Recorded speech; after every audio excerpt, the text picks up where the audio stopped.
Hello बच्चों, स्वागत है आपका अपने चैनल गुरुकुल में। तो आज हम स्टार्ट करने जा रहे हैं क्लास 10th की एनसीईआरटी ज्योग्राफी। तो आज हम सबसे पहला चैप्टर जिसका नाम है रिसोर्सेज एंड डेवलपमेंट को समझने की कोशिश करेंगे। And believe me, after watching this video you do not need to go anywhere to search this topic. तो वीडियो के लास्ट तक बने रहिए। मैं कोशिश करूँगी कि वीडियो बिल्कुल शॉर्ट, क्रिस्प और सिंपल रह सके। So let's start video resource and development. First of all we should learn what is resource. यानी रिसोर्स क्या है? रिसोर्स को कहते हैं संसाधन। Everything available in our environment which can be used to satisfy our needs। हर वो चीज़ जो हमारे पर्यावरण में है और हमारी ज़रूरत पूरी कर सकती है उसको हम जो है वो क्या कहते हैं? संसाधन कहते हैं। और दूसरी क्वालिटी क्या है? ये टेक्नोलॉजिकली असेसिबल हो, मतलब हम अपने टेक्नोलॉजी इस्तेमाल करके इसको अपने पहुँच के अंदर कर सकें, मतलब इसको प्राप्त कर सकें। और इकोनॉमिकली फिजिबल, और अपने इकोनॉमिकली ये जो है कम दामों में हमको प्राप्त हो जाए, जो जितने हमारे पास संसाधन है, पैसे हैं, उसमें मिल जाए। और कल्चरली एक्सेप्टेबल, और ह्यूमन बीइंग्स भी इसको एक्सेप्ट करें, इसको माने, इसको यूज़ करने के लिए तैयार हों, तो इसको हम रिसोर्स की संज्ञा दे सकते हैं, रिसोर्स की पहचान दे सकते हैं। मान लीजिए कोई चीज़ है, जैसे मान लीजिए पेट्रोल है और प्रकृति में पाई जाती है, लेकिन आदमी जो है अपनी टेक्नोलॉजी, अपना दिमाग का इस्तेमाल करके इसका इस्तेमाल अपनी ज़रूरतों को पूरा करने के लिए करता है। तो ये किस में आ जाता है? रिसोर्स। देखिए इस डायग्राम को समझते हैं। फिजिकल एनवायरनमेंट, टेक्नोलॉजी और इंस्टीट्यूशन, इन तीनों को मिला करके जो है वो हमारा क्या बन जाता है? कोई भी संसाधन बनता है। यानी किसी भी प्राकृतिक चीज़ को बनने के लिए हमको कौन सी चीज़ें चाहिए होती हैं? 3 चीज़ें चाहिए: ह्यूमन बीइंग, टेक्नोलॉजी और इंस्टीट्यूशन। और वो चीज़ कहाँ पाई जाए? प्रकृति में हमको प्राप्त हो। The process of transfer. अब दूसरी देखिए, ये चीज़ बताई गई कि कोई चीज़, कोई भी प्राकृतिक चीज़ हमारी जो है वो, जो पर्यावरण में जो भी प्राकृतिक चीज़ें हैं उनमें से कौन सी चीज़ें जो हैं वो रिसोर्स में चेंज हो जाती है। इसको रिसोर्स में चेंज होने के लिए प्रोसेस लगती है, एक सफ़र इसको तय, हर चीज़ को तय करना पड़ता है, जिसमें आपका नेचर जो है टेक्नोलॉजी और इंस्टीट्यूशन के साथ क्या करता है? इंटरेक्शन करता है, तो कोई चीज़ जो है वो आपकी रिसोर्स बन जाती है। Human beings interact with nature through technology and create institution to accelerate their economic development. मनुष्य जो है इंटरेक्ट विद नेचर, नेचर में ढूंढता है, खोजता है और अपना दिमाग लगाता है, टेक्नोलॉजी लगाता है और अपना एक इंस्टीट्यूशन बना लेता है, एक संस्था बना लेता है, जिससे कि वो अपना विकास कर सके। Do you think that resources are free gift of nature as is assumed by many? क्या आपको ऐसा लगता है कि ये रिसोर्सेज जो है फ्री गिफ्ट होते हैं जैसे कि लोग सोचते हैं? They are not. ऐसा नहीं है। Resources are function of human activity. Resources जो हैं वो ह्यूमन एक्टिविटीज़ का रिजल्ट हैं। जब किसी चीज़ पर, प्राकृतिक चीज़ पर मनुष्य अपना टेक्नोलॉजी लगाता है, अपना दिमाग लगाता है और उसका अपना विकास के लिए प्रयोग करता है, तो वो चीज़, वो प्राकृतिक चीज़, वो नेचुरल मैटर जो है एनवायरनमेंट में मौजूद है, वो रिसोर्स बन जाता है। Human being themself are essential components of resources. इसीलिए किसी चीज़ के रिसोर्स बनने में, किसी थिंग्स के रिसोर्स बनने में सबसे इम्पॉर्टेंट चीज़ जो है वो आपकी क्या है? ह्यूमन बीइंग है। The transform material available in environment into resources, वो रिसोर्सेज में चेंज हो जाते हैं एंड यूज देम, और उनको इस्तेमाल करते हैं। मनुष्य जो है इन चीज़ों को रिसोर्सेज में चेंज कर लेता है अपने टेक्नोलॉजी से, दिमाग से, और उनका प्रयोग करता है। These resources can be classified into following veg. In resources को कई तरीक़ों से जो है हम क्लासिफाइड कर सकते हैं, वर्गीकृत कर सकते हैं। Number 1, on the basis of origin. Origin के आधार पर। नंबर 1 बायोटेक, दूसरा abiotic. On the basis of exhaustibility, मतलब समाप्त होने के आधार पर, खर्च होने के आधार पर। कोई चीज़ ऐसी होती है कि एक बार हम यूज़ करते हैं तो ख़त्म हो जाती है। जैसे पेट्रोल हमने एक बार यूज़ किया, ख़त्म हो गया, दोबारा हम उसका इस्तेमाल नहीं कर सकते, तो ये आपका कौन सा नॉन रिन्यूएबल है। और जो चीज़ जैसे आपका सनलाइट है, सोलर एनर्जी है, और ये क्या नाम जल विद्युत है, यानी तो इन चीज़ों का इस्तेमाल हम बार बार कर सकते हैं, तो इनको हम कैसे कहते हैं, रिन्यूएबल कहते हैं। On the basis of ownership, ownership के आधार पर, मालिकाना हक के आधार पर इनको आप इंडिविजुअल, कम्युनिटी, नेशनल और इंटरनेशनल डिवाइड कर सकते। इंडिविजुअल वो होते हैं जिन पर सिर्फ एक ही व्यक्ति का अधिकार होता है।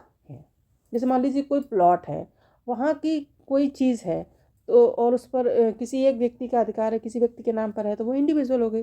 कम्युनिटी, मान लीजिए कोई गांव है, वहाँ पर कोई खेत है, पर्टिकुलर खेती वहाँ पर होती है, तो वो कम्युनिटी रिसोर्सेस हो गए।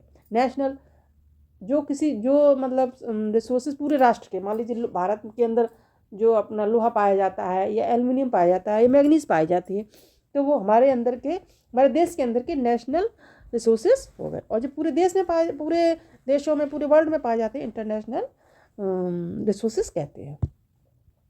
On the basis of status of development, अच्छा डेवलपमेंट के आधार पर इनको हम जो है कि 3 भागों में बांट सकते हैं, पोटेंशियल, डेवलप्ड और रिजर्व। पोटेंशियल वो होते हैं जिनका कुछ मात्रा में हम प्रयोग निकालते हैं, मतलब यूज़ कर सकते हैं, लेकिन इनका हम और भी इस्तेमाल कर सकते हैं, और टेक्नोलॉजी का इस्तेमाल करके और भी ज़्यादा इस्तेमाल किया जा सकता है। डेवलप्ड वो है जिनका हम कम्प्लीटली यूज़ कर रहे हैं, ज़्यादा से ज़्यादा अपना डेवलपमेंट उनसे कर रहे हैं। जैसे मान लीजिए पेट्रोल का इस्तेमाल हो रहा है, कोयले का इस्तेमाल हो रहा है, उसी तरीके से हमारा सोलर एनर्जी है, विंड एनर्जी है, इनका पूरी तरीके से इस्तेमाल नहीं हो पा रहा है, उनको हम पोटेंशियल एनर्जी में रखते हैं।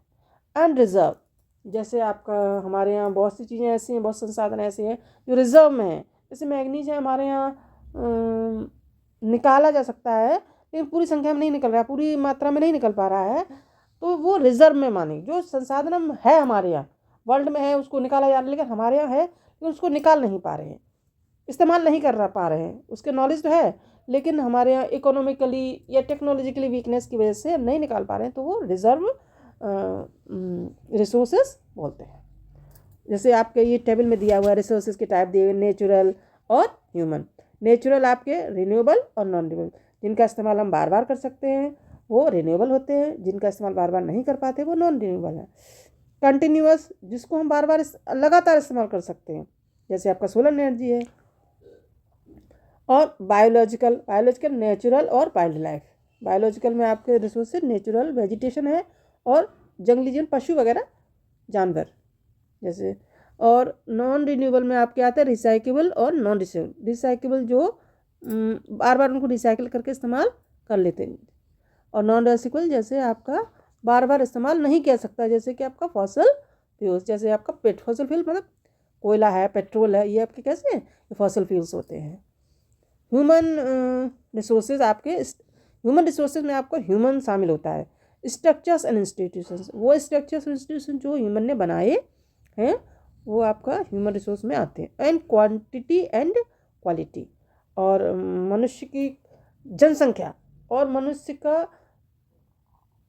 टैलेंटेड मनुष्य, इन दोनों में अंतर होता है ना, तो ये 2 तरीके के जो है ह्यूमन रिसोर्सेज हैं।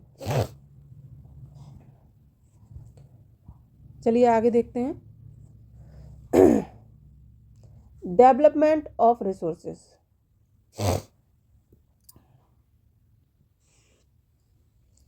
हमारे यहाँ रिसोर्सेज का डेवलपमेंट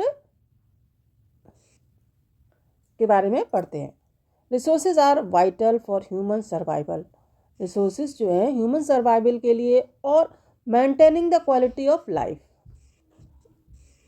मनुष्य के अच्छे जीवन स्तर के लिए और ह्यूमन के सर्वाइवल के लिए, एडजस्टमेंट के लिए जो है रिसोर्सेज बहुत जरूरी। मान लीजिए मिट्टी है, ये भी क्या रिसोर्सेज, मिट्टी है, वन है, फॉरेस्ट है, और आपका वाटर रिसोर्सेज है। इनका इस्तेमाल अगर ये नहीं मिलते हैं मनुष्य को, या कम मिलते हैं, तो मनुष्य के जीवन का जो क्वालिटी है वो कम हो जाता है, अच्छा जीवन स्तर वो नहीं जी पाते हैं। और बहुत से तो कभी कभी ऐसी स्थिति आ जाती है, मतलब मान लीजिए वाटर, ज़मीन पर बारिश नहीं हुआ तो क्या होता है, मनुष्य का सर्वाइवल खतरे में आ जाता है। तो मनुष्य के सर्वाइवल के लिए, उसकी क्वालिटी ऑफ लाइफ के लिए रिसोर्सेज जो है वो बहुत ज़रूरी है। इट वाज बिलीव्ड, ऐसा माना जाता था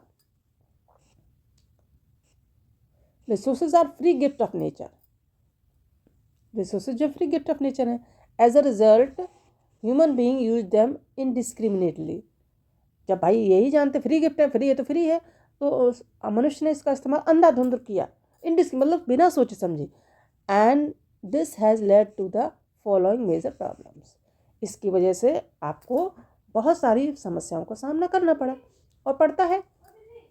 डिप्लेशन ऑफ रिसोर्सेज, नंबर 1 कौन सी समस्या आती है आपका अंधाधुंधा का संसाधनों का प्रयोग करते हैं? Number 1 depletion of resources. Resources जो है आपके ख़त्म होने लगते हैं for satisfying the greed of few individuals. कुछ इंडिविजुअल्स के लालच को सेटिस्फाई करने के लिए, कुछ इंडिविजुअल्स की ही ज़रूरतों को पूरा करने के लिए रिसोर्सेज जो है वो क्या होने लगते हैं? ख़त्म होने लगते हैं। Accumulation of resources in few hands. और दूसरी समस्या क्या है इसमें? Accumulation of resources in few hands. ज़्यादातर संसाधन जो है कुछ ही हाथों में केंद्रित हो जाते हैं, मतलब कुछ ही लोगों के हाथ में होते हैं।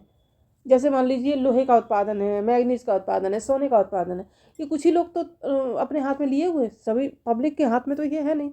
मान लीजिए सोने के उत्पादन किसी व्यक्ति के हाथ में, तो वो अपना मतलब महंगा सस्ता उस पर करने में अपना आपको मजबूत रूप से खड़ा कर रहता है, जबकि पब्लिक जो है ऐसा उसको बर्दाश्त करना पड़ता है। Which in turn divided the society in 2 segments. इस वजह से जो है समाज 2 भागों में, सेगमेंट्स में बढ़ जाता है, हैव और हैव नॉट, मतलब जिनके पास संसाधन है और जिनके पास नहीं है, यानी रिच और पुअर। इनडिस्क्रिमिनेट एक्सप्लॉयटेशन, अंधाधुंध प्रयोग ऑफ रिसोर्सेज, रिसोर्सेज के अंधाधुंध प्रयोग से क्या हुआ? Led to global ecological crisis. हमारे वर्ल्ड में इकोलॉजिकल यानी मतलब पर्यावरणीय जो है समस्याएं उत्पन्न हुई हैं, पर्यावरण जो है वो ख़राब होने लगा है। Global warming, for example global warming मतलब पूरा विश्व जो है वो गर्मी का सामना कर रहा है, हर जगह टेम्परेचर बढ़ रहा है। ओजोन लेयर डिप्लेशन, और आपने सुना होगा कि इस वजह से ओजोन लेयर भी जो है वो डिस्ट्रॉय हो रही है, मतलब थिन हो रही है। ओजोन लेयर जो है is getting thin. Environmental pollution and land degradation, और इस अंधाधुंध एक्सप्लॉयटेशन रिसोर्सेज का जो हो रहा है उसी वजह से आपका पोल्यूशन भी हो रहा है और लैंड डिग्रेडेशन भी हो रहा है। हालांकि इसका जो रिजल्ट है वो उसकी वजह से जो है मनुष्य भी जो है कष्ट जो है भोग रहा है। देखिए आगे चलते हैं। An equitable distribution of resources has become essential for the sustained quality of life and global peace. देखिए इक्विटेबल डिस्ट्रीब्यूशन, इक्विटेबल मतलब इक्वल, रिसोर्सेज का इक्वल डिस्ट्रीब्यूशन जो है वो बहुत ही क्या हो गया, एसेंशियल है एंड एसेंशियल है for the sustained quality of life of global piece. Global piece बनाए रखने के लिए हर व्यक्ति के पास जो है वो रिसोर्सेज का बराबर डिस्ट्रीब्यूशन होना, मतलब सभी व्यक्तियों को बराबर चीज़ों का मिलना, बराबर संसाधनों का मिलना जरूरी है, नहीं तो कोई गरीब है और कोई अमीर है, और फिर क्या होते हैं, ग्लोबल पीस जो है वो अफेक्टेड होती है। If the present trend of resources depletion by a few individuals and countries continuous, if A present trend of resources, आजकल जो ट्रेंड चल रहा है डिप्लेशन का, संसाधनों का, संसाधन कुछ लोगों के हाथ में जो है वो ख़त्म किए जा रहे हैं, अगर ऐसा ही चलता रहा the future of our planet is in danger, तो हमारे प्लानेट जो है वो अब फ्यूचर में किस में आ जाएगा, डेंजर में आ जाएगा। Therefore, resource planning is essential for sustainable existence of all forms of life. इस प्रकार रिसोर्स प्लानिंग मतलब संसाधनों का जो है नियोजन, किस तरह संसाधनों का नियोजन क्या होता है, मतलब संसाधन को कितना, कैसे, कहाँ खर्च करना है। मतलब जैसे हम पैसा कमाते हैं तो हम उसको प्लानिंग करते हैं, नियोजन करते हैं, योजना बनाते हैं कि हमें किस मतलब कितने पैसे को कहाँ खर्च करना है। उसी तरीके से हमको या हर देश को ये सोच करके अपने रिसोर्सेज को खर्च करना है कि कितना और कहाँ कम से कम खर्चा करें और लोगों की नीड्स को पूरा करें, तभी जो है ये पर्यावरण जो है संतुलित रहेगा और सभी लोगों का सस्टेन्ड डेवलपमेंट हो पाएगा। चलिए आगे बढ़ते हैं। Sustainable existence is a component of sustainable development. भाई मैंने बताया आपको सस्टेनेबल डेवलपमेंट के लिए सस्टेनेबल एग्जिस्टेंस जो है वो सबसे बड़ा कंपोनेंट।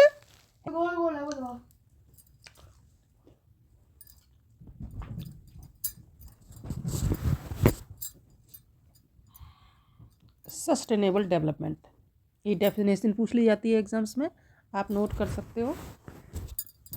सस्टेनेबल इकोनॉमिक डेवलपमेंट, देखिए ये लिखा हुआ सस्टेनेबल इकोनॉमिक डेवलपमेंट क्या होता है। इसका मतलब होता है वो डेवलपमेंट जिसमें आप एनवायरनमेंट को डैमेज ना करें और development in the present should not compromise with the needs of future generation. आप इसमें नेचर को भी बर्बाद ना करें और आने वाली जो जनरेशन है उसका फ्यूचर का जो हिस्से का जो रिसोर्सेज हैं उनको भी आप ख़त्म ना करें। इसको हम कहते हैं सस्टेनेबल इकोनॉमिक डेवलपमेंट। इसके लिए जो सस्टेनेबल डेवलपमेंट कराने के लिए या इसको बढ़ावा देने के लिए ये समिट हुआ 1992 में, जिसका नाम रखा गया था रियो डी जेनेरियो अर्थ समिट 1992। ये आपका कहाँ हुआ था? ये आपका हुआ था ब्राज़ील में। इन जून 1992 more than 100 heads of state, यानी लगभग 100 देशों ने रियो डी जेनेरियो नामक स्थान पर ब्राज़ील में इस हुए संपन्न सम्मेलन में भाग लिया। For the first international earth summit, ये पहली इंटरनेशनल अर्थ समिट थी। The summit was convened for addressing urgent problems of environmental protection and socio-economic development at the global level। ये समिट जो थी वो हमारे एनवायरनमेंट प्रोटेक्शन की जो समस्याएं हैं एंड सोशियो इकोनॉमिक डेवलपमेंट, सामाजिक और आर्थिक जो समस्याएं हैं ग्लोबल लेवल पर जो बढ़ रही हैं उन पर जो है पकड़ पाने के लिए, उन समस्याओं को दूर करने के लिए इस समिट का आयोजन किया गया था। द असेंबल्ड लीडर्स, इसमें जो लीडर्स शामिल हुए या जो देश शामिल हुए उन्होंने एक घोषणा की, डिक्लेरेशन किया, और वो डिक्लेरेशन जो था ग्लोबल क्लाइमेटिक चेंज पर और बायोलॉजिकल डाइवर्सिटी पर था। यानी ग्लोबल क्लाइमेटिक चेंज जो आजकल हो रहा है और बायोलॉजिकल डाइवर्सिटी कम हो रही है या उनका डाइवर्सिटी कम हो रही है या ख़त्म हो रही है, उस पर जो समस्याएं हैं उन पर इनमें चर्चा की गई। The Rio convention endorse the global forest principles and adopted agenda 21। Rio convention में यानी सम्मेलन में ग्लोबल फॉरेस्ट प्रिंसिपल यानी वैश्विक वन सिद्धांतों को ध्यान में रखा गया एंड एडॉप्टेड एजेंडा 21, और एक प्रोग्राम बनाया गया जिसका नाम था एजेंडा 21। इसमें भी क्वेश्चन पूछ लिया जाता है व्हाट इज एजेंडा 21 या व्हाट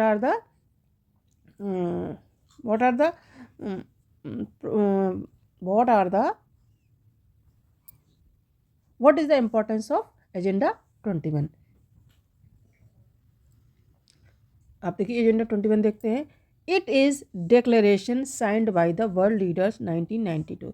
ये वो डिक्लेरेशन है जो रियो डी जेनेरियो में साइन किया गया 1992 में, और ये प्रोग्राम था United national conference on environment and development, short कहते हैं unsaid, which took place at Rio de Janeiro Brazil, और ये ब्राज़ील में रखा गया था। इट एम्स, इसका उद्देश्य था achieving global sustainable development, global sustainable development को प्राप्त करना, यानी सस्टेनेबल डेवलपमेंट बिना नेचर को नुकसान पहुंचाए, बिना आने वाली जनरेशन के को नुकसान पहुंचाए हम जो है वो अपना डेवलपमेंट करेंगे। इट इज़ एजेंडा, ये वो एजेंडा बना, वो प्रोग्राम बना to combat the environmental damage, poverty, disease, जो है इस एजेंडे में ये प्रोग्राम बनाया गया जिससे कि पॉवर्टी ख़त्म की जाए, एनवायरमेंटल डैमेज और जो रोग हमारे वर्ल्ड में बढ़ रहे हैं इनको जो है वो ख़त्म करने के लिए योजना बनाई गई। और ये योजना जो थी वो mutual common interest, mutual needs और शेयर रिस्पॉन्सिबिलिटीज़ के आधार पर बनाई गई, सभी लोगों की कॉमन विचारों के आधार पर बनाई गई। A one major objective of agenda 21, agenda 21 का जो एक मेजर ऑब्जेक्टिव है that every local government should draw it own local agenda 21। इसकी सबसे बड़ी खासियत है कि इसमें एक नियम बनाया गया, ये ऑब्जेक्टिव रखा गया कि हर लोकल गवर्नमेंट को, देश की गवर्नमेंट को, देश की जो लोकल गवर्नमेंट है उनको भी अपना लोकल एजेंडा 21 बनाना चाहिए।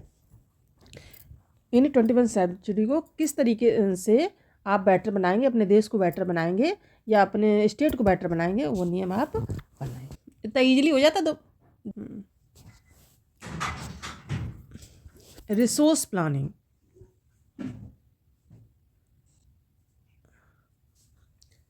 अच्छा, सस्टेनेबल रिसोर्स डेवलपमेंट के लिए ज़रूरी है resource planning.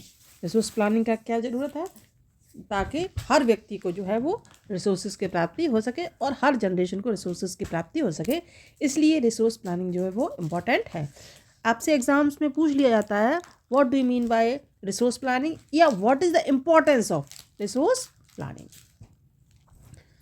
Planning is widely accepted strategy for judicious use of resources. Planning शब्द का प्रयोग हम मोस्टली इसलिए करते हैं कि किसी चीज़ का न्यायिक प्रयोग, न्यायिक बंटवारा हो लोगों में, तो उसको हम कहते हैं प्लानिंग। अब रिसोर्सेज का न्यायिक बंटवारा तो रिसोर्स प्लानिंग हो गया।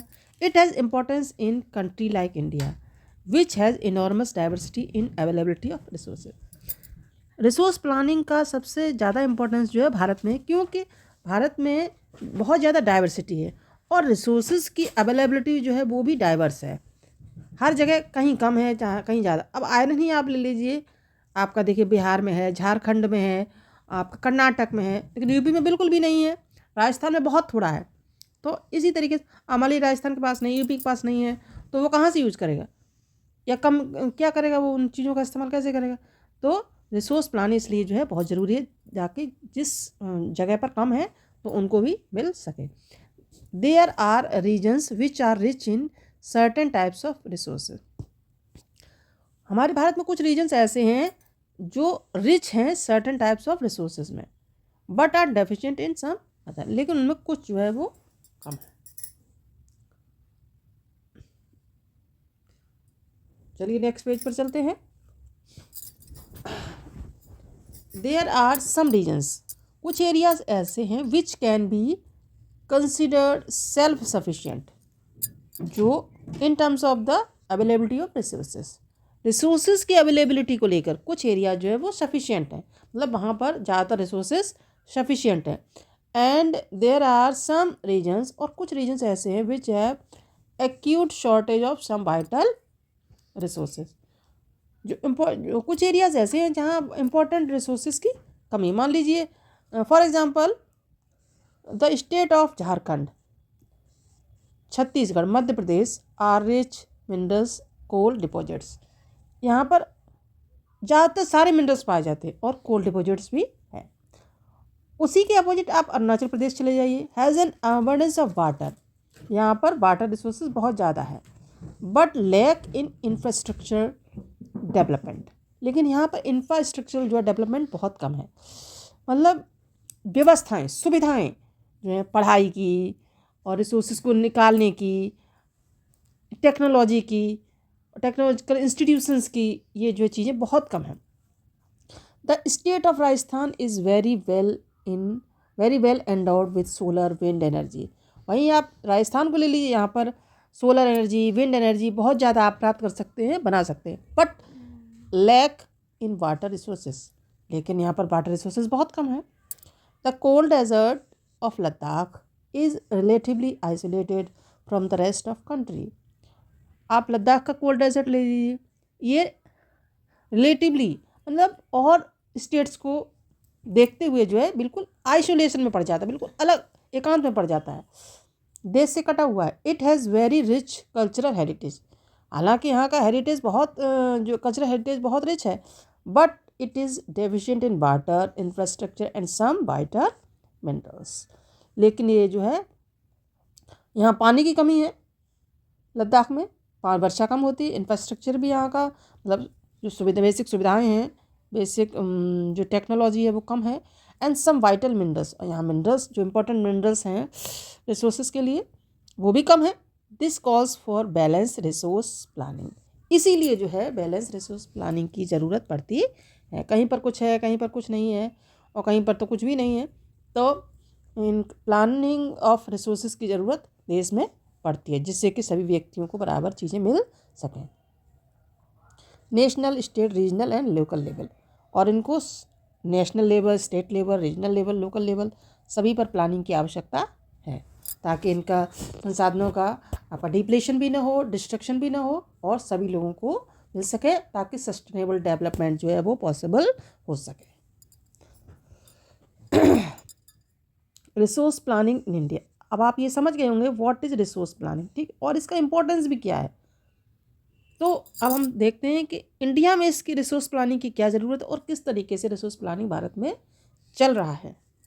Resource planning is a complex process which involves, resource planning जो है वो एक कॉम्प्लेक्स प्रोसेस है, मतलब इसको करना कोई इतना आसान नहीं है। इसमें कई सारे प्रोसेस जो है, कई सारे प्रोसेस में शामिल होते हैं। फॉर एग्जांपल, नंबर 1 कौन सी प्रोसेस है? नंबर 1 तो आपका हो गया identification and inventory of resources across the region of country. मतलब हम आप पूरे देश में रिसोर्सेज का पहचान करें, कहाँ पर कौन सी जो है वो संसाधन हैं, और इन्वेंट्री किसके प्रयोग में इनका आ रहा है, किसका मतलब इन जो है किस कैटेगरी में ये संसाधन आते हैं, किस यूज में ये संसाधन आते हैं। इन संसाधनों का आइडेंटिफिकेशन एंड इन्वेंट्री जो है वो सबसे पहले देश में जरूरी है, जिससे रिसोर्स प्लानिंग हो सके। This involve serving. अब आइडेंटिफिकेशन ऑफ रिसोर्सेज के अंदर जो है आपका सबसे पहले आता है mapping and qualitative and quantitative estimation. फिर आप इन संसाधनों का अनुमान लगाएं कितना और किस तरीके का जो है संसाधन कहाँ पर है। And measurement of the resources, और फिर उन रिसोर्सेज का मेजरमेंट भी किया जाए, कितना काम, मान लीजिए लोहा है, कितना टन किस एरिया में प्राप्त होता है और किस कैटेगरी। मान लीजिए कहीं पर सबसे बढ़िया लोहा कौन सा होता है?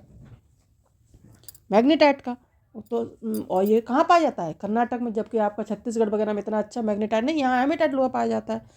तो ये पता करना पड़ेगा कहाँ पर किसी कैसी कैटेगरी का और कितनी मात्रा में चीज संसाधन जो है प्राप्त होता है, तभी आप उसकी प्लानिंग कर पाओगे।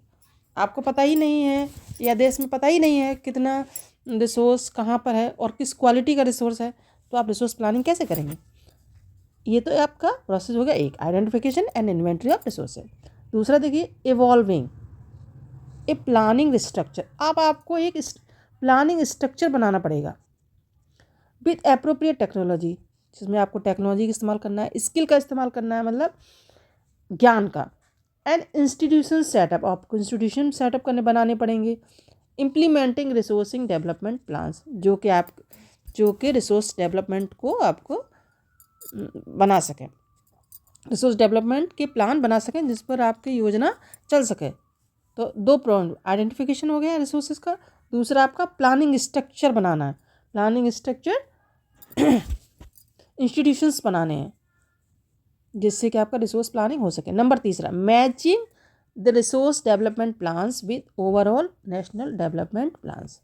अब हमारे देश में जो डेवलपमेंट प्लान बन रहे हैं और दूसरे देशों में भी डेवलपमेंट प्लान बनते हैं अपने देश को डेवलप करने के लिए, तो उन देशों के प्लान से अपने देश के प्लान को मैच भी करना पड़ेगा, जिससे मालूम पड़े कि हमारे देश का डेवलपमेंट ऑफ रिसोर्सेज दूसरे देश के डेवलपमेंट ऑफ रिसोर्सेज से किस लेवल पर है, उनके बराबरी में हम चल रहे हैं डेवलपमेंट में या फिर नहीं। India has made concerted effort for achieving the goal of resources planning. India ने रिसोर्स प्लानिंग के लिए कई सारे प्रयास किए हैं। जब से हमारे यहाँ 5 ईयर प्लान आया शुरुआत आज़ादी के बाद, तभी से इंडिया ने ये प्लान चालू कर दिए थे। The availability of resource is necessary condition for the development of any reason.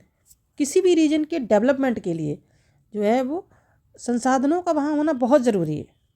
But mayor availability of resources in the absence of corresponding changes in technology institution में हिंडर डेवलपमेंट।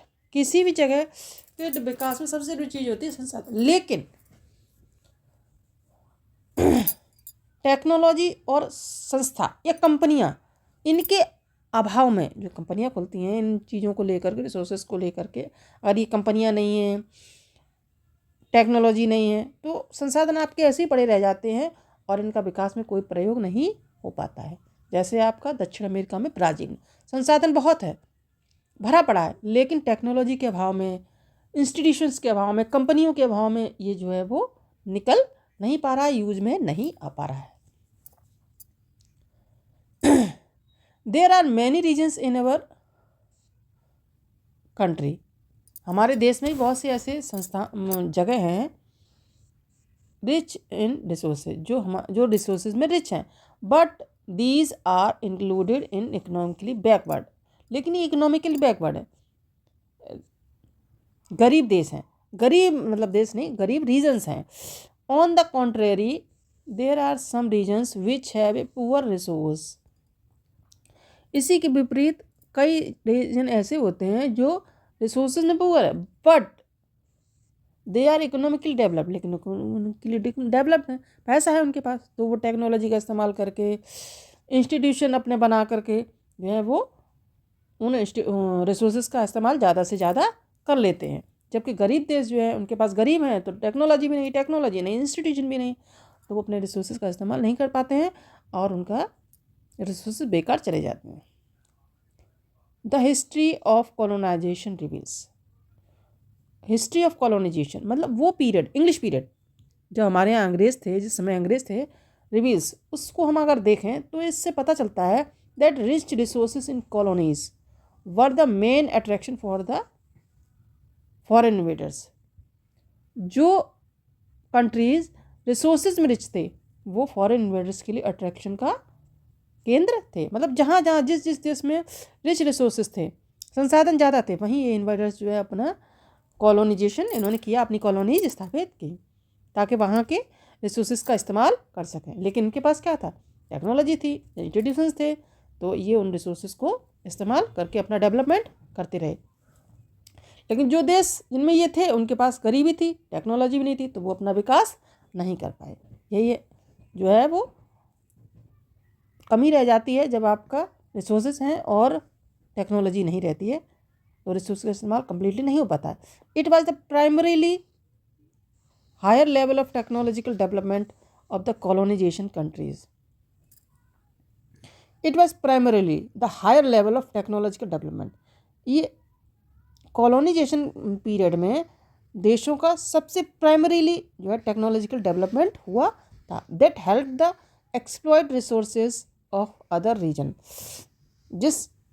इस technological development ने, इस technological increment ने English लोगों की help की, जिससे कि वो दूसरे देशों के रिसोर्सेज को एक्सप्लॉइट कर सकें एंड एस्टैब्लिश देयर सुप्रीमेसी, और अपनी वो सुप्रीमेसी इन टेक्नोलॉजी के आधार पर ही जो है वो कवर कर पाए ओवर द कॉलोनीज, जिन कॉलोनीज वो रहे जाके, जिन एरिया देशों में वो रहे, वो इस अपने टेक्नोलॉजिकल पावर की वजह से ही अपना अस्तित्व जमा पाए, सुप्रीमेसी जमा पाए। Therefore resources can contribute to develop only when there are accompanied by appropriate technological development and institutional changes. इस प्रकार ये प्रूफ होता है कि वही देश या वही एरिया जो है अपना डेवलपमेंट कर सकता है जहाँ पर टेक्नोलॉजिकल डेवलपमेंट और इंस्टीट्यूशनल चेंजेस हैं। जहाँ मतलब शॉर्ट में समझे, जहाँ पर टेक्नोलॉजी है, जिस लोगों के पास, जिस देश के पास टेक्नोलॉजी है, बड़ी बड़ी कंपनियाँ हैं, बड़े बड़े संस्थान हैं, तो वही जो है वो अपना डेवलपमेंट कर सकते हैं। इंडिया कम रिसोर्सेज में भी वो ज़्यादा लाभ उठा लेते हैं। India has experienced all this in different phases of colonisation. India ने भी ये डिफरेंट फेजेस ऑफ कॉलोनाइजेशन, मतलब इंग्लिश पीरियड के डिफरेंट फेज, डिफरेंट टाइम में भी इस चीज़ को एक्सपीरियंस किया है। Therefore in India development in general and resource development in particular doesn't only involve the availability of resources but also the technology. Bharat में भी ये मान्य है कि भारत के विकास में सिर्फ संसाधनों ने, सिर्फ रिसोर्सेज ने भारत के विकास में सहयोग नहीं दिया, बट ऑल्सो द टेक्नोलॉजी, बल्कि technology, quality of human resources and historical experiences of people, लोगों के पुराने अनुभव, ह्यूमन रिसोर्सेज की क्वालिटी और टेक्नोलॉजी ने भारत के विकास में मदद किया है। मतलब टेक्नोलॉजी और रिसोर्सेज दोनों ने मिलकर ही भारत का विकास किया है। अगर केवल रिसोर्सेज होते तो बिना टेक्नोलॉजी के भारत विकास आज नहीं कर पाता। आगे देखते हैं, कंजर्वेशन ऑफ रिसोर्सेज। अब रिसोर्सेज तो आपके लिमिटेड मात्रा में ही हैं और पीपल तो पब्लिक, जनसंख्या तो जितनी है उनको सभी को आप ज़रूरतें पूरी करनी है, तो रिसोर्सेज का कंजर्वेशन भी ज़रूरी है। रिसोर्सेज देश में किसी स्टेट में कम है, किसी में ज़्यादा है, लेकिन लोगों की ज़रूरतें सबकी पूरी करनी है, तो कंजर्वेशन ऑफ रिसोर्सेज जो है बहुत ही ज़्यादा इंपॉर्टेंट है, वाइटल है। Resources are vital for development activity. Bharat के या किसी भी देश के डेवलपमेंटल एक्टिविटी के लिए रिसोर्सेज बहुत ज़्यादा ज़रूरी हैं। But irrational consumption and over utilisation, लेकिन उनका ओवर यूज़ और ओवर यूटिलाइजेशन जो है वो बहुत ज़्यादा हानिकारक है। Lead to socio economic and environmental problems, इससे सामाजिक, आर्थिक और एनवायरमेंटल समस्याएं उत्पन्न हो जाती हैं। मान लीजिए कोयला है, अगर आप इसका ज़्यादा प्रयोग होता है देश में तो क्या होता है, सारे ज़मीन क्या हो जाएगी, खोखली हो जाएगी, और फिर आगे आने वाली चीज़ जो पीढ़ियाँ हैं, जो जनरेशन है, उनको बिल्कुल भी प्रयोग करने के लिए नहीं मिलेगा। तो इस तरीके की इन्वायरमेंटल और सोशो इकोनॉमिक समस्याएं भी उत्पन्न हो जाती हैं। टू ओवरकम दीज प्रॉब्लम्स, अब इन समस्याओं को ओवरकम करने के लिए, इन समस्याओं से निजात पाने के लिए resources conservation at the various levels is important. यानी रिसोर्सेज का जो कंजर्वेशन है वो बहुत ज़रूरी है। This had been main concern of leaders and thinkers in the past. Past में हमारे यहाँ के लीडर्स और थिंकर्स का सबसे बड़ा सोचने का क्या था, उनकी सबसे बड़ा सोचने का जो है टॉपिक था कि किस तरीके से रिसोर्स का प्लानिंग किया जाए जिससे देश का विकास हो और रिसोर्सेज जो है कंजर्व हो। For example, Gandhi ji was very apt in voicing this concern about resource conservation in these words. For example, Gandhi ji ने भी जो है रिसोर्सेज के कंजर्वेशन के संबंध में अपने विचार प्रस्तुत किए, उन्होंने भी अपनी आवाज़ को उठाया। देयर इज एनफ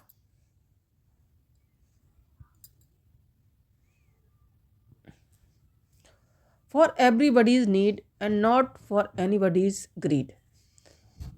उन्होंने कहा कि भारत में जितने भी संसाधन हैं वो लोगों की ज़रूरतों को पूरा करने के लिए पर्याप्त हैं, एनफ हैं, but anybody's not for anybody's grid, लेकिन किसी की ग्रीड को पूरा नहीं कर सकते, लालच को पूरा नहीं कर सकते। He placed the greedy and selfish individuals and exploitative nature of modern technology as a root cause for the depletion at global level. उन्होंने बताया कि संसाधनों का ग्लोबल लेवल पर जो डिप्लेशन हो रहा है, डिस्ट्रक्शन हो रहा है, ख़त्म हो रहे हैं जो संसाधन, उनका मुख्य कारण जो है वो ग्रीडी एंड सेल्फिश इंडिविजुअल्स हैं। कौन है? ग्रीडी, लालची और सेल्फिश व्यक्ति जो हैं वही हैं जो अपने स्वार्थ को पूरा करने के लिए अंधाधुंध जो है इनका एक्सप्लॉइटेशन कर रहे हैं। He was against mass production, वो मास प्रोडक्शन यानी अंधाधुंध प्रोडक्शन के विरोध में थे, and wanted to replace it, और उसको रिप्लेस करना चाहते थे, चेंज करना चाहते थे the production by the masses.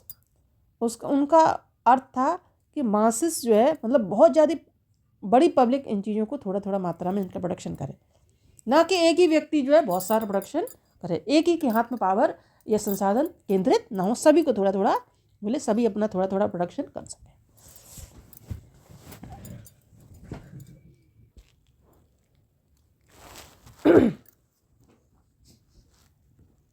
Eight the international level, the club of Rome, international level पर सबसे पहले club of Rome advocated the resource conservation for the first time in match systematic way in 1968।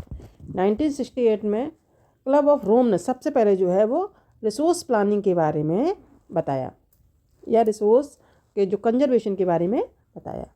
उसके बाद 1974 में फिर इस पर summit हुई और इस पर डिस्कशन किया गया, क्लब ऑफ रोम ने 1968 में और 1974 में। अब गांधी ने भी अपने विचार इस पर दिए। गांधी फिलॉसफी क्या थी Gandhian philosophy was again presented by Samachar in his book Small is Beautiful.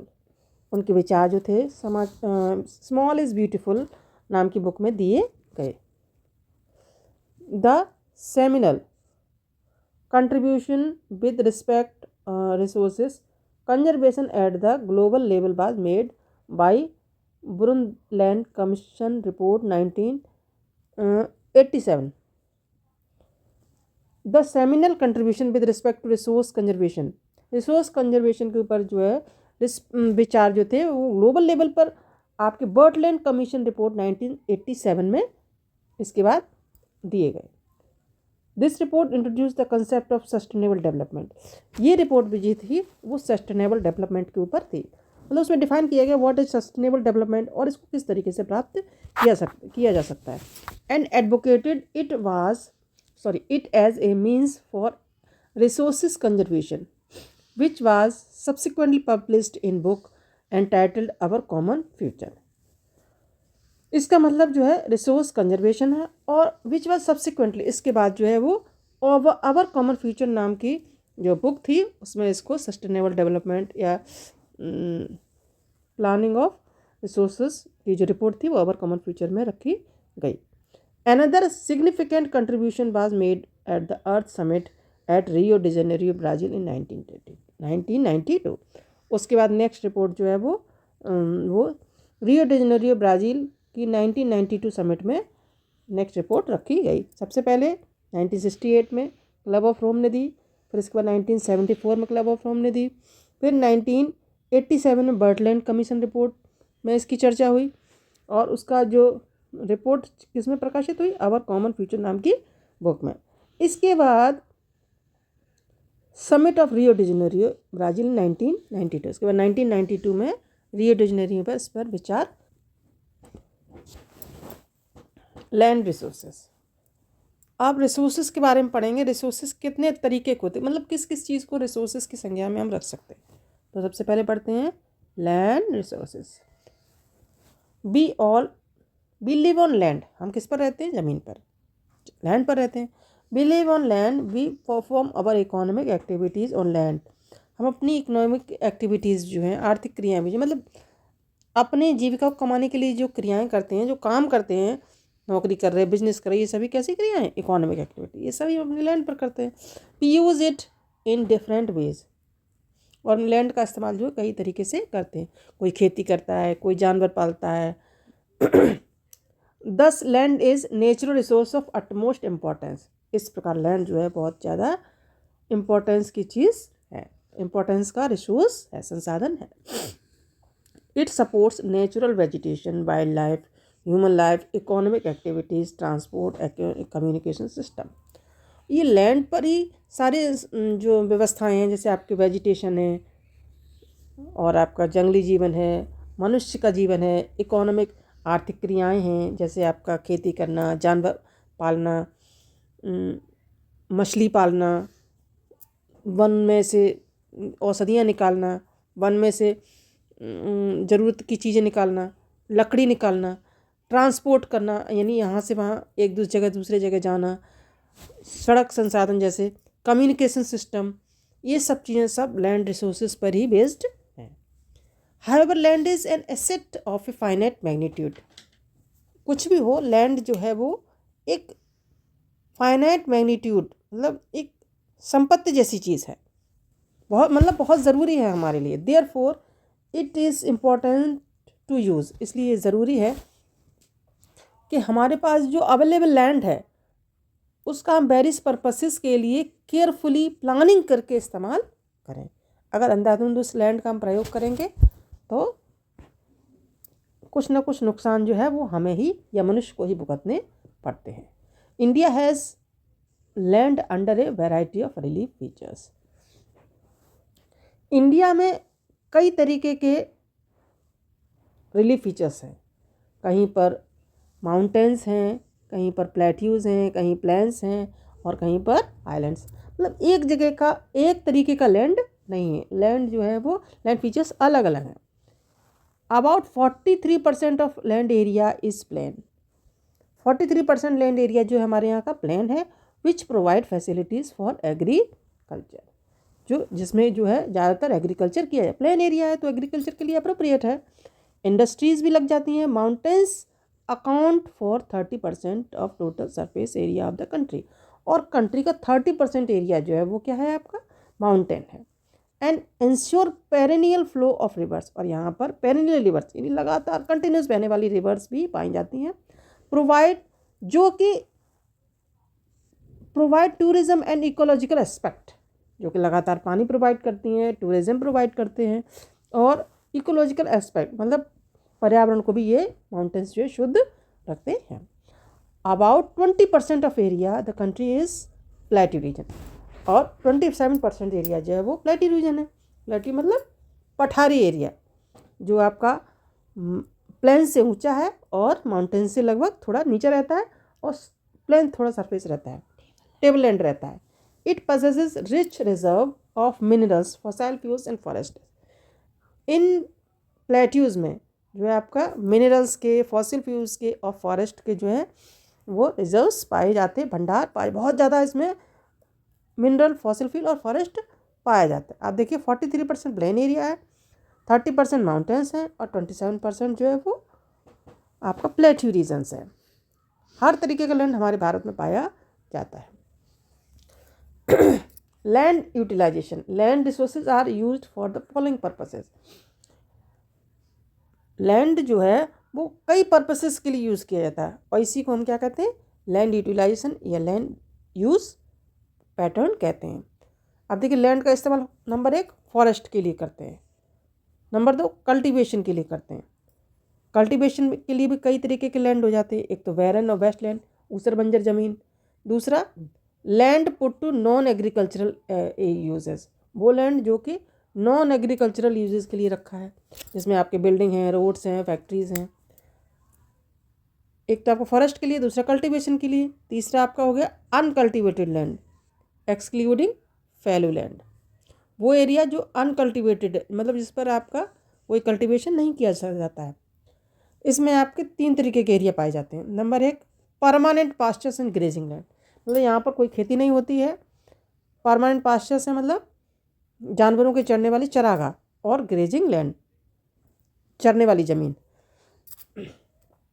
Land under miscellaneous trees crops, और वो लैंड जहाँ पर आपके ट्रीज़ भी हैं, क्रॉप्स भी हैं, एंड क्रॉप्स झाड़ियाँ भी हैं। Not included in net sown area, वो एरिया जो नेट शोन में नहीं है, जहाँ पर क्रॉप्स जो है नेट शोन एरिया वाली नहीं आती हैं, तो उसको हम land under miscellaneous trees crops groups में लेते हैं।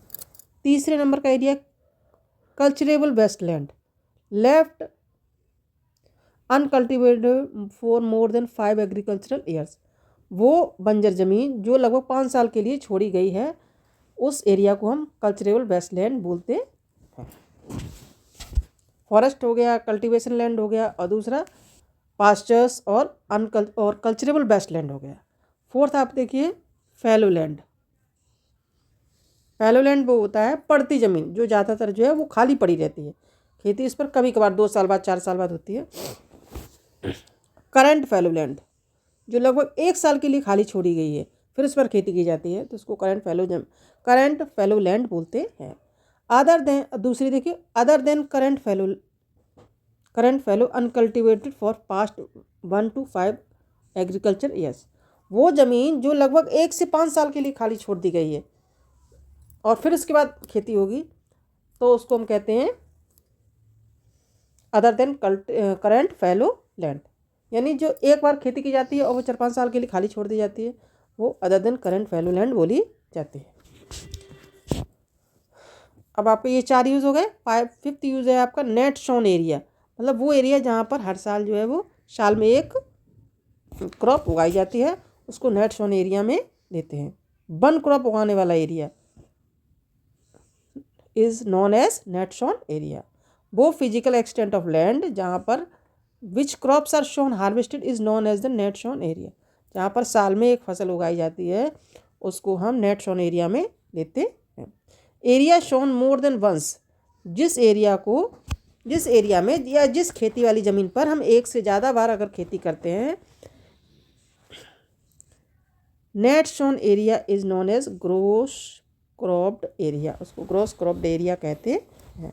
अगर साल में एक बार खेती की जा रही है तो नेट शोन एरिया, और साल में एक से ज़्यादा बार अगर क्रॉप ली जा रही है तो उस एरिया को या उस लैंड को हम क्रॉस क्रॉप्ड एरिया बोलते हैं। अगर आपको कोई भी चीज़ समझ में ना आए तो आप हमें कमेंट करके पूछ सकते हैं। Land use pattern in India. अच्छा, ये लैंड यूज़ पैटर्न आपने देखा, ये ग्लोबल लैंड यूज़ पैटर्न है। हमारे देश में किस तरीके का लैंड यूज़ पैटर्न है, क्या इसमें डिफरेंसेस आ जाते हैं, वो हम देखते हैं। ठीक है। The use of land is determined both by physical factors such as topography, climate, soil types, as well as human factors such as population density, technological capability and culture and traditional assets. The use of land, जितना भी land use है, मतलब किस तरीके से हमें land का use करना है या किस तरीके से हम अपने यहाँ की ज़मीन का यूज़ करते हैं, भारत की ज़मीन का यूज़ करते हैं, वो भारत की टोपोग्राफी, मतलब कहाँ पे किस तरीके की ज़मीन है, और क्लाइमेट, हमारे यहाँ का मौसम, जलवायु, और सॉइल का टाइप, और human factors such as population density, और टेक्नोलॉजी से इफेक्टेड रहता है। एंड कल्चर ट्रेडिशन, और कल्चर और ट्रेडिशंस भी जो है हमारे यहाँ के लैंड यूज़ को प्रभावित करते हैं। यानी हमारे देश के जो लैंड है, लैंड यूज़ है, उसको भारत की टोपोग्राफी, भारत का क्लाइमेट, यहाँ की मिट्टी, यहाँ का ह्यूमन फैक्टर्स जैसे पॉपुलेशन डेंसिटी, यहाँ की टेक्नोलॉजी, यहाँ का कल्चर, यहाँ के ट्रेडिशंस, सभी चीज़ें मिल करके जो है वो लैंड यूज़ को प्रभावित करते हैं।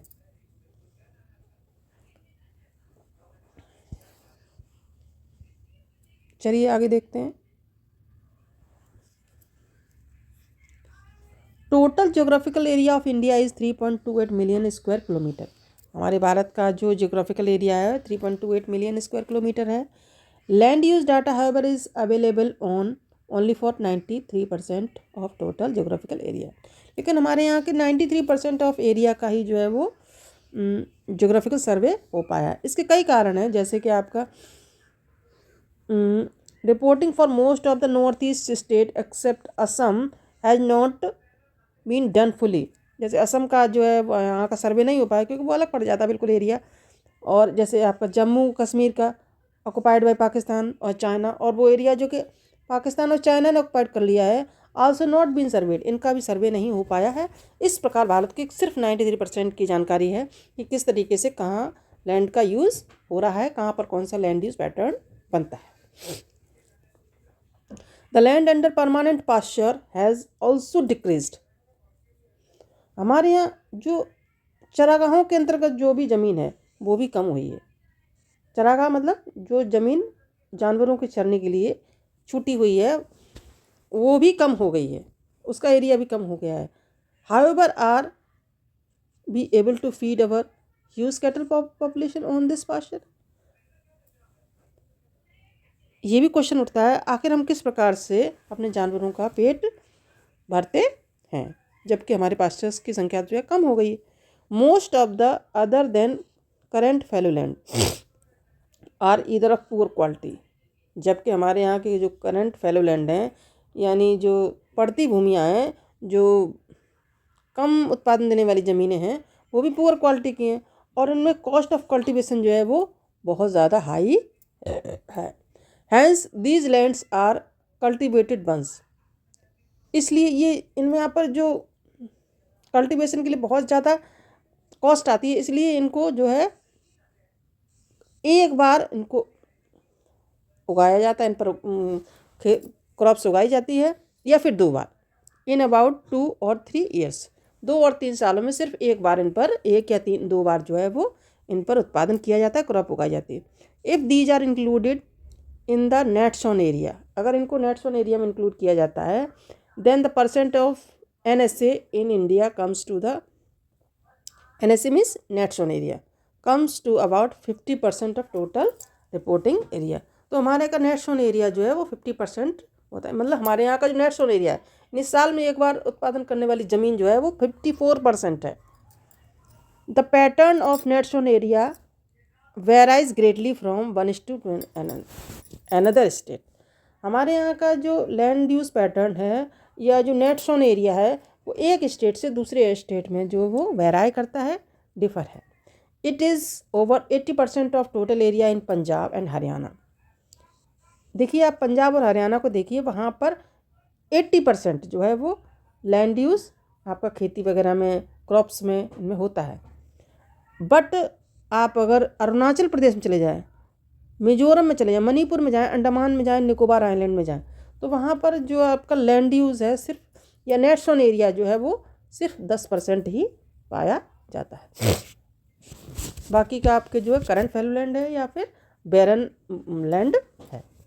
Forest area in the country is far lower than the desired 33% of geographical area as it was outline in the national forest policy.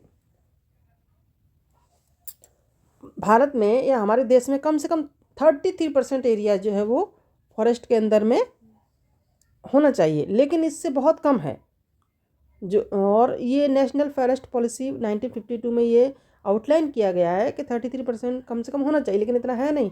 It was considered essential, ये बहुत कंसिडर्ड, बहुत इम्पोर्टेंट माना गया है for the maintenance of ecological balance. Ecological balance रखने के लिए, पर्यावरणीय संतुलन बनाए रखने के लिए बहुत ज़रूरी है कि भारत में 33% कम से कम एरिया जो है वो फॉरेस्ट का होना चाहिए। The livelihood of millions of people who live on fringes of this forest depend upon it. वो लोग जो जंगल के, इन फॉरेस्ट के आसपास रहते हैं, इन पर डिपेंड करते हैं, उनके जीवन के लिए ज़रूरी है कि जो है ये जंगल जो है इनको कम न किया जाए बल्कि इनको बढ़ाया जाए। A part of land is termed as waste land and land put to other non agricultural use. Waste land includes rocky, arid, desert areas and put to other non-agricultural uses including settlements, roadways, railways, industry and sorry. A part of the land is termed। Land को किस रूप में परिभाषित किया गया? Land का मतलब क्या है? A waste land and land put to other non agricultural uses. ज़मीन जो कि नॉन एग्रीकल्चरल यूजेस के लिए रखी गई है उसको हम जो है वेस्ट लैंड कहते हैं। वेस्ट लैंड मतलब जिस पर खेती नहीं की जा सकती, जैसे आपका रॉकी एरिया है, डेजर्ट एरिया है, और वो एरिया जो कि नॉन एग्रीकल्चरल एक्टिविटीज़ के लिए रखा गया, जैसे आपके रोड बन रही हैं, रेलवेज़ वाला एरिया है, इंडस्ट्रीज़ वाला एरिया है, ये सभी जो है आपका वेस्ट लैंड में आता है। इसको वेस्ट लैंड, अगर आपसे पूछा जाए वेस्ट लैंड कौन सा होता है, तो वेस्ट लैंड वो है जो नॉन एग्रीकल्चरल यूजेस के लिए रखा जाता है। रॉकी हो सकता है, डेजर्ट हो सकता है, और वहाँ पर कोई एग्रीकल्चर एक्टिविटी नहीं की जा सकती। रोडवेज बनते हैं, रेलवेज बनते हैं, इंडस्ट्री वगैरह बन सकते हैं। Continuous use of land over a long period of time without taking appropriate measures to conserve and manage it has resulted in land degradation. अंधाधुंध जमीन का प्रयोग करने से, बिना सोचे समझे करते चले जा रहे, इसका रिजल्ट ये होता है कि लैंड डिग्रेडेशन, जो ज़मीन है वो आपकी, उसका नुकसान होता चला जाता है, वो ज़मीन खराब होती चली जाती है, उसमें जो कल्टीवेशन हो सकता है वो नहीं हो पाता है। This in turn has serious repercussion on society and the environment. और ये चीज़ जो है सोसाइटी और एनवायरनमेंट दोनों के लिए जो है बहुत ही ज़्यादा हानिकारक। Land degradation and conservation measures. Land degradation यानी लैंड का डिस्ट्रक्शन, लैंड जो ख़राब होता है उसको हम बोलते हैं लैंड डिग्रेडेशन। लैंड में, ज़मीन में जो उसकी न्यूट्रिएंट्स में कमी आ जाती है, कंकर पत्थर बजरी रह जाते हैं, जो न्यूट्रिशनल सॉइल है बह जाती है, तो उसको हम बोलते हैं लैंड डिग्रेडेशन। और उसको कंजर्वेशन मेजर, अच्छा जब ये बह नुकसान हो जाता है, ज़मीन ख़राब होती है, मिट्टी, तो उसके कंजर्वेशन के लिए कुछ मेजर्स भी उठाने पड़ते हैं, तो वो मेजर्स के बारे में भी हम इसमें स्टडी करेंगे। Then we start land degradation. We have shared our land with past generation. हमारे भारत की जो ज़मीन है इस पर हमारे पास्ट की जनरेशन्स भी रही हैं, and will have to do so with our future generation. और इसी ज़मीन को और इन्हीं संसाधनों को हमारी आने वाली जनरेशन्स भी प्रयोग करेंगे। तो ज़रूरी है कि लैंड को डिग्रेडेशन, लैंड को ख़राब ना किया जाए। 95% of our basic needs of food, shelter and clothing are obtain from land. हमारी 95% नीड्स जो है वो शेल्टर की, मतलब हमारे रहने की, हमारे कपड़ों की, वो जो है लैंड से ही प्राप्त होती है। मतलब कपड़े, कपास कहाँ उगाया जाता है? ज़मीन में उगता है नहीं उगता है? तो फिर इस तरीके की चीज़ें जो है हमारी ज़मीन से ही पूरी होती हैं। तो ज़रूरी है कि ज़मीन खराब ना हो। Human activities have not only brought about degradation of land. Human activities have not brought about degradation of land but have also aggravated the pace of natural force to cause damage to land. Human activities ने केवल degradation ही जमीन का नहीं किया है, but have also aggravated the pace of natural forces, बल्कि natural forces की speed को ही बढ़ा दिया है, जिससे कि लैंड जो है वो डैमेज बहुत ज़्यादा वो कर रही हैं। यानी जैसे मान लीजिए नदियाँ हैं, बहुत ज़्यादा उनकी स्पीड बढ़ गई है, जिससे क्या होता है तो फिर वो लैंड ज़्यादा वो काटती चली जाती हैं, मिट्टी का कटाव हो जाता है, लैंड जो है वो खराब हो रहा है। Some human activities such as deforestation, कुछ ह्यूमन एक्टिविटीज, अब नेचर भी आपका नुकसान करती है कभी कभी, जिससे लेकिन वो ह्यूमन एक्टिविटीज़ की वजह से ही करती है। तो उन ह्यूमन एक्टिविटीज़ के बारे में हम जानेंगे। Some human activities such as deforestation, यानी कि वनों को काटना, ओवर गेजिंग, ओवर चराई जानवरों की, माइनिंग यानी कि खान खोदना, जैसे कोयला निकालना, पेट्रोल निकालना, इन माइनिंग के अंतर्गत में आते हैं। And quarrying to have contributed significantly in land degradation, ये सब चीज़ें ह्यूमन एक्टिविटीज़ मिलकर के लैंड डिग्रेडेशन करती हैं। वन कटते हैं, ओवर चराई होती है, माइनिंग होती है, इन सब चीज़ों से जो है वो ज़मीन जो है लगातार ख़राब होती चली जा रही है। Mining sites are abandoned after excavation work, mining sites जो है वो एक्सकवेशन वर्क यानी एक्सकवेशन वर्क के बाद धातुओं को निकालने के बाद उनको खाली ऐसे ही छोड़ दिया जाता है, उनको बंद नहीं किया जाता, जिससे कि कंप्लीट लिविंग डीप स्केस, बड़े बड़े गड्ढे, बड़े बड़े खड्डे जैसे वहाँ पर बन जाते हैं। एंड ट्रेसेस ओवर बर्डनिंग, जिससे कि वहाँ के आसपास के एरिया पर बहुत ज़्यादा बर्डनिंग वजन आ जाता है। इन स्टेट्स लाइक झारखंड, जैसे कि झारखंड में, छत्तीसगढ़ में, मध्य प्रदेश में, उड़ीसा में, deforestation due to mining, mining की वजह से बहुत ज़्यादा डिफॉरेस्टेशन हो रहा है, वन काटे जा रहे हैं, लकड़ियाँ काटे, जो पेड़ हैं वो काटे जा रहे हैं, जिससे कि ज़्यादातर जो वहाँ का जो लोहा है, कोयला है, अब्रक है, उनको निकाला जा सके। Have been caused for severe land degradation, और इस वजह से ज़मीन खुदती है और बड़े बड़े खड्डे होते हैं और ज़मीन जो है वो ख़राब होती चली जा रही है। In state like Gujarat, Rajasthan, Madhya Pradesh, Maharashtra, overgrazing, यहाँ पर ओवरगेजिंग जानवर ज़्यादा चराए जाते हैं, जो कि जो है लैंड डिग्रेडेशन का मेन रीजंस है। In state of Punjab, Haryana, western Uttar Pradesh, over irrigation, मतलब अभी तक हमने कौन कौन से कारण पढ़े? Number 1 mining, number 2 over grazing, number 3 over irrigation. Uttar Pradesh में जो ओवर इरिगेशन जो है इसका कारण है, जिससे कि land degradation over water logging की वजह से हो रहा है। The mineral processing like grinding of limestone, cement industry, calcite and soapstone for economy for ceramic industry generate huge quantity of dust in the atmosphere. अब मिनरल की भी जो प्रोसेस होती है निकालने की, उनको ग्राइंड करने की, ग्राइंड मतलब उनको कटिंग करने की जो प्रोसेस, जैसे लाइमस्टोन काटे जा रहे हैं सीमेंट इंडस्ट्री के लिए, और सीमेंट इंडस्ट्री के लिए जिप्सम वगैरह निकाला जा रहा है, कैल्साइट निकाले जा रहे हैं, सोप स्टोन निकाला जाता है, जिससे क्या होता है छोटा छोटा महीन चूरा जो आकर के ज़मीन पे जम जाता है और वो एटमॉस्फेयर को ख़राब करता है। It retards the process of filtration of water into the soil after it settle down on the land।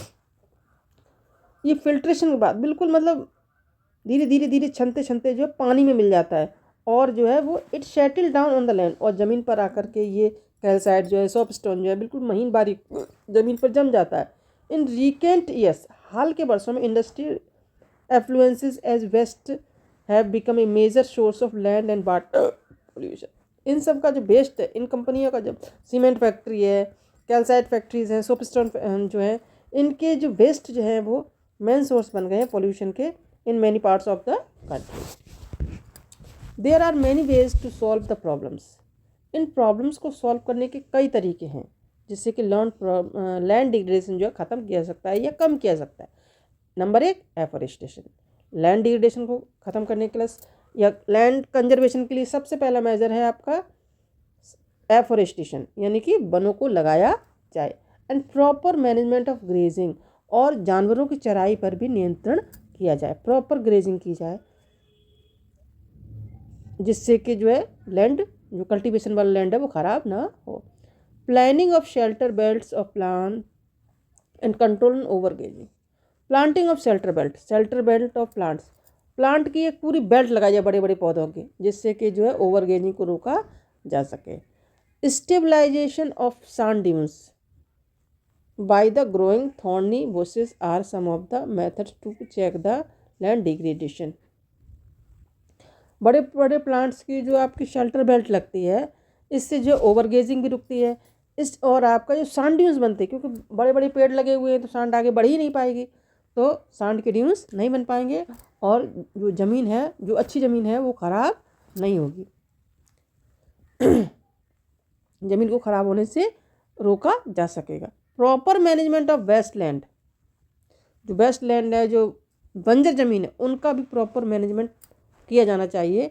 उनको प्रॉपर मैनेजमेंट के लिए आपका माइनिंग एक्टिविटीज़ और proper discharge of disposal of industries influence and waste after treatment can reduce land and water degradation.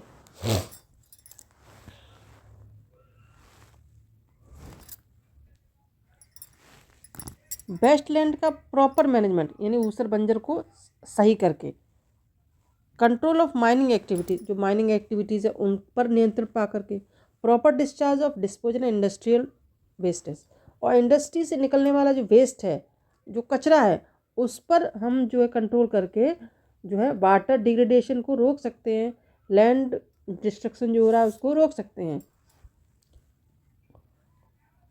Soil as a resource, soil जो है एक, soil भी जो है एक क्या है, एक रिसोर्स है। अब हम इसको पढ़ेंगे सॉइल को रिसोर्स के रूप में कैसे मानते हैं, किस तरीके से इसको रिसोर्स की श्रेणी में रखा गया। Soil is the most important renewable resource, it is the medium of plant growth. ये वो मीडियम है जिसमें कि हम अपने प्लांट को ग्रोथ कर सकते हैं, अपनी फसलों को उगा सकते हैं, and support different types of living organism, और कई डिफरेंट टाइप के लिविंग ऑर्गेनिज्म इसमें रहते हैं। The soil is a living system, ये कोई एक सिंगल चीज़ नहीं है, ये पूरा एक सिस्टम है जिसमें कई तरीके के जीव, कई तरीके के प्लांट इसमें जो हैं वो सर्वाइव करते हैं, रहते हैं। Take millions of years to form soil up to a few centimetre of depth, few centimetre of depth, मतलब मिट्टी की मोटाई कोई ज़्यादा नहीं होती, सेंटीमीटर्स में होती है, और इसको भी बनने में मिलियंस ऑफ ईयर्स लग जाते हैं। कोई ऐसी नहीं कि 1 साल 2 साल 4 साल में बन गई, तो कई मिलियंस ऑफ ईयर्स का टाइम लगता है। Relief parent rock and bed rock, और ये इसको बनने के लिए कौन कौन सी चीज़ें शामिल होती हैं। नंबर 1, कौन कौन सी चीज़ें सहयोग करती हैं। नंबर 1 यहाँ का पेरेंट रॉक, जिस ज़मीन को टूट करके, जिस रॉक को टूट करके ये ज़मीन बन रही है, जो मिट्टी बन रही है, वो पेरेंट रॉक। नंबर 2, इसको कौन प्रभावित करता है, क्लाइमेट वहाँ का, वहाँ की vegetation and other forms of life, और वहाँ के जीव जंतु भी जो है वो मिट्टी को बनाने में सहयोग करते हैं, मिट्टी के प्रकार को बनाने में सहयोग करते हैं। Various forces of nature such as change in temperature, और कुछ भी चेंजेस और भी हैं जैसे कि temperature and action of running water and wind and glaciers, activities of decomposers, ये जो है डिकम्पोजर्स की एक्टिविटी, ये भी जो है मिट्टी को प्रभावित करती है। किस तरीके की कहाँ की मिट्टी होगी, तो वहाँ के टेम्परेचर, वहाँ पानी, हवा, और वहाँ के जो डिकम्पोजर्स हैं उन पर भी डिपेंड करती है। Contribute to formation of soil, और वहाँ की सॉइल को बनाती है या उसके सॉइल के बनने में कंट्रीब्यूशन देती है। Chemical and organic changes which take place in the, chemical and organic changes जो कि सॉइल में होते हैं, इक्वल इम्पॉर्टेंट, केमिकल और ऑर्गेनिक चेंजेस दोनों ही इम्पॉर्टेंट है सॉइल के बनने में। Soil also consist of organic and inorganic materials, soil में ऑर्गेनिक और इनऑर्गेनिक दोनों तरीके के मटेरियल्स। सॉइल की क्लासिफिकेशन के बारे में पढ़ेंगे, सॉइल के टाइप्स के बारे में पढ़ेंगे। नंबर 1, सॉइल जो है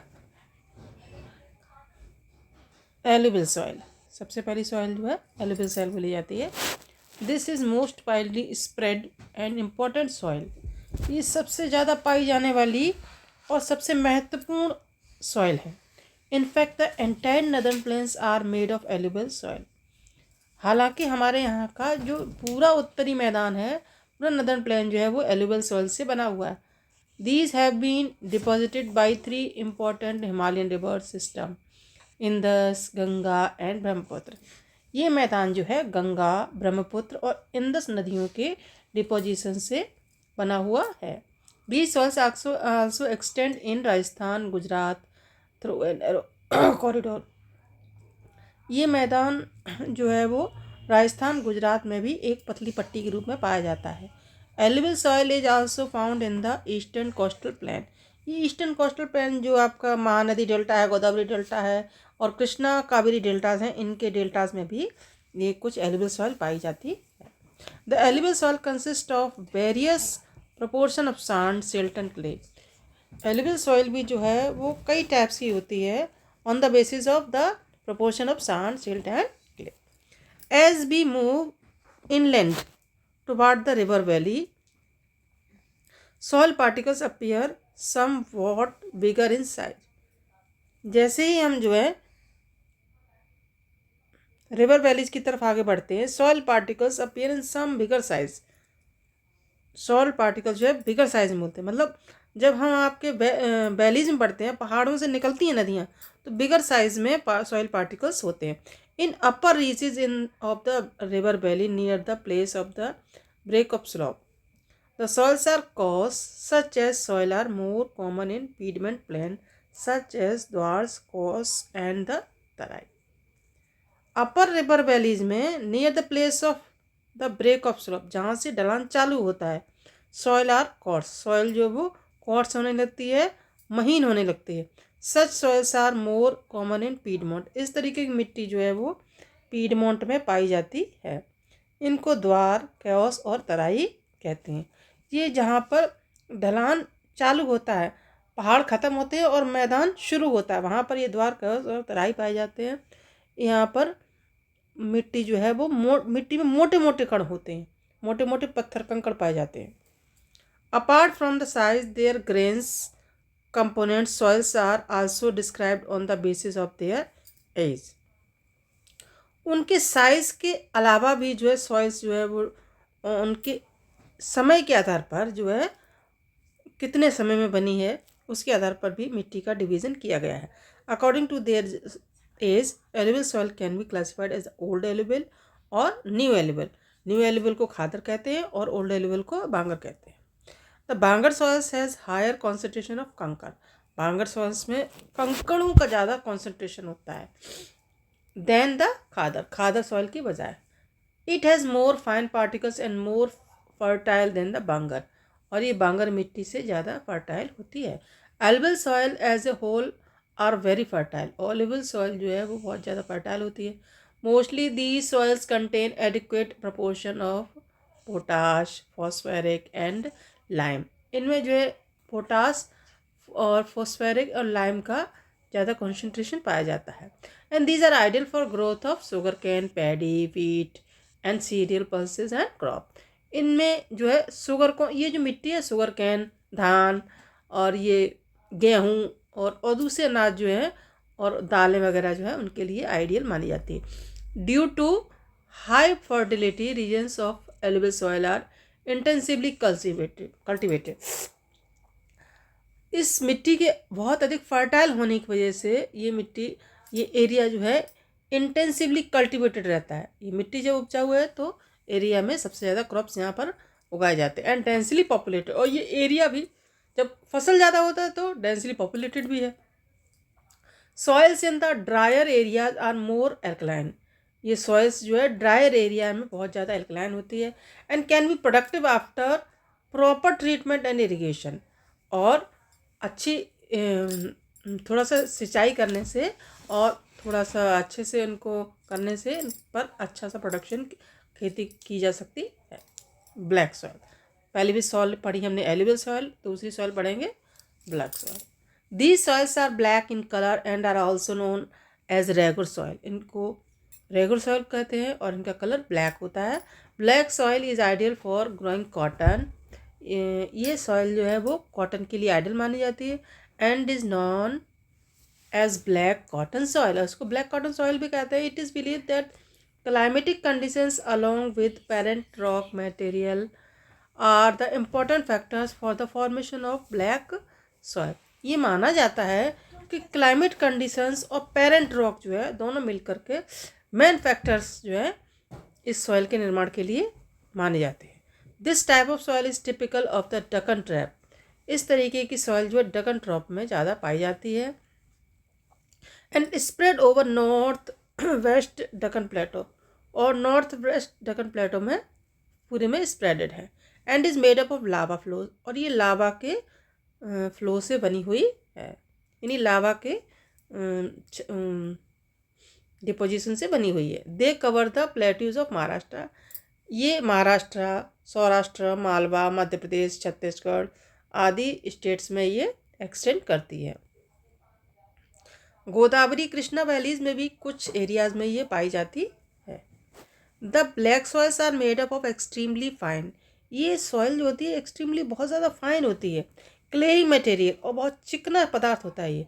they are well known for their capacity to hold moisture, और ये मॉइस्चर, इसका मिट्टी का जो मेन फीचर है वो मॉइस्चर को होल्ड करना है। इनमें पानी बहुत ज़्यादा फिल हो जाता है। In addition they are rich in soil nutrients. इसके अलावा ये मिट्टी जो है वो सॉइल न्यूट्रिएंट्स में बहुत ज़्यादा रिच होती है, सच एज कैल्शियम, इसमें कैल्शियम बहुत ज़्यादा पाया जाता है, कार्बोनेट और मैग्नीशियम, पोटास एंड लाइम। इनमें कैल्शियम, पोटास, मैग्नीशियम, लाइम इत्यादि पदार्थ जो है वो पाए जाते हैं। दीज, नेक्स्ट पेज पर चलते हैं।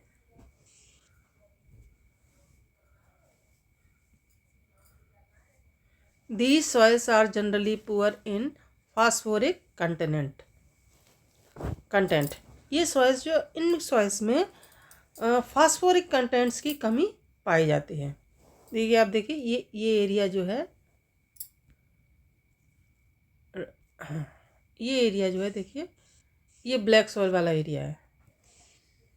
ये देखिए, ये और ये जो ब्लैक कलर में दिखाया है ये ब्लैक सॉइल। इसमें आपका महाराष्ट्र, सौराष्ट्र और कुछ आपका छत्तीसगढ़ आ जाता है और एमपी भी कुछ आ जाता है।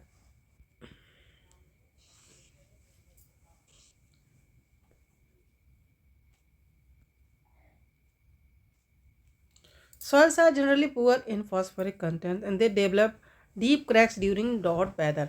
और हॉट वेदर जब आता है, पानी कम हो जाता है, तो इनमें डीप क्रैक्स हो जाते हैं, तो इनमें जुताई की कोई आवश्यकता ही नहीं पड़ती है।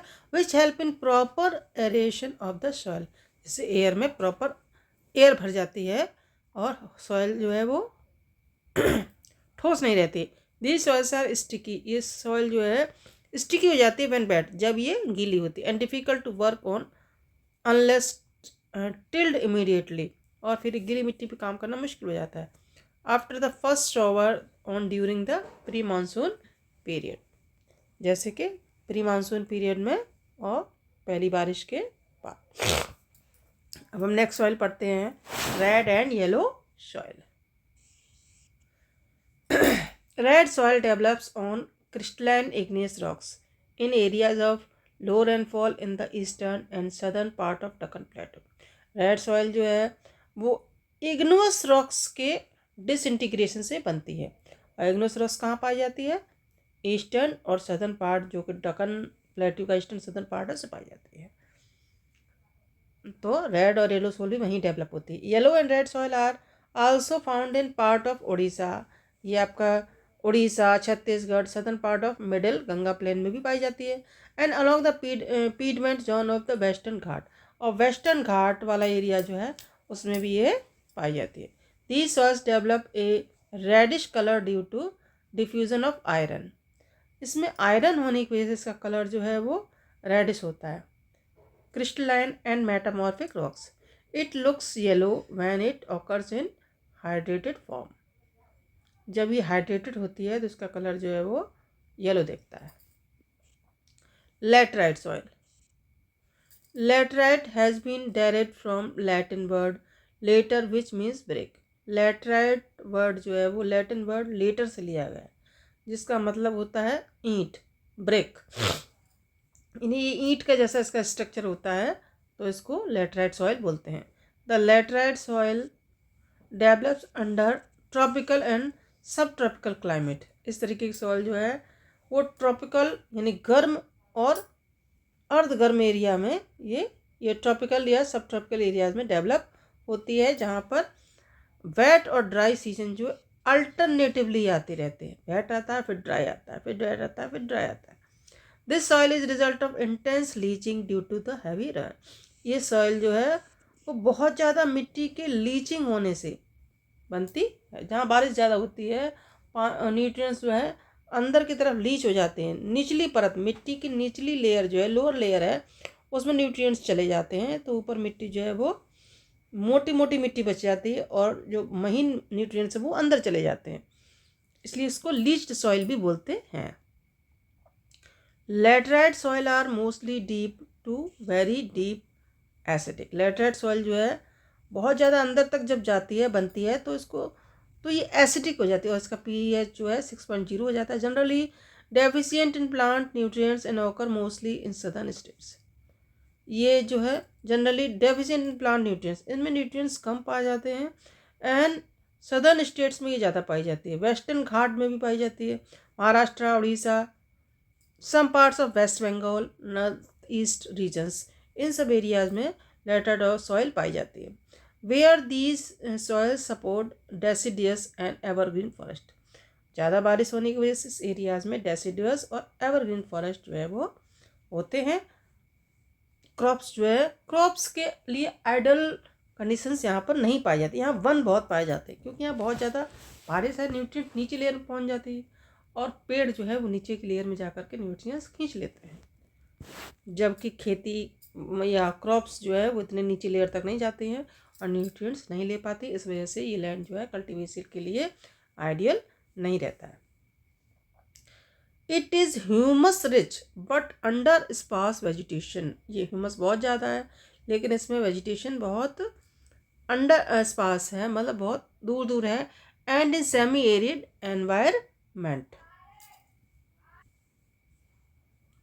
इट इज़ ह्यूमस रिच, इसमें जो अंडर स्पार्स वेजिटेशन, घनी जो वेजिटेशन है वहाँ पर ह्यूमस बहुत ज़्यादा पाया जाता है।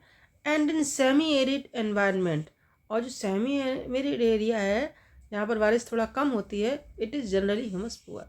यहाँ पर ह्यूमस जो है वो कम पाया जाता है।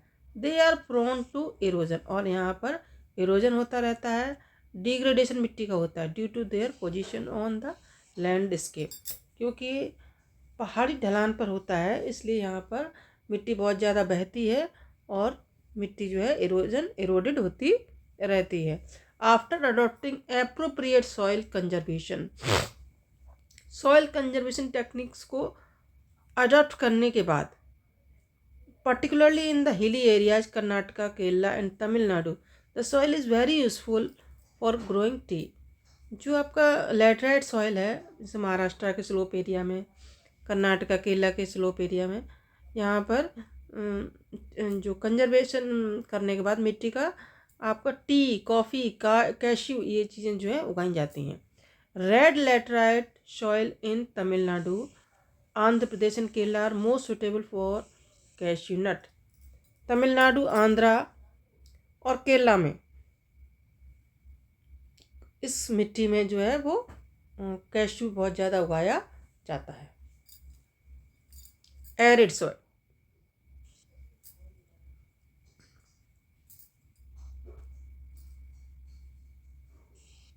Arid soil range from red to brown in colour.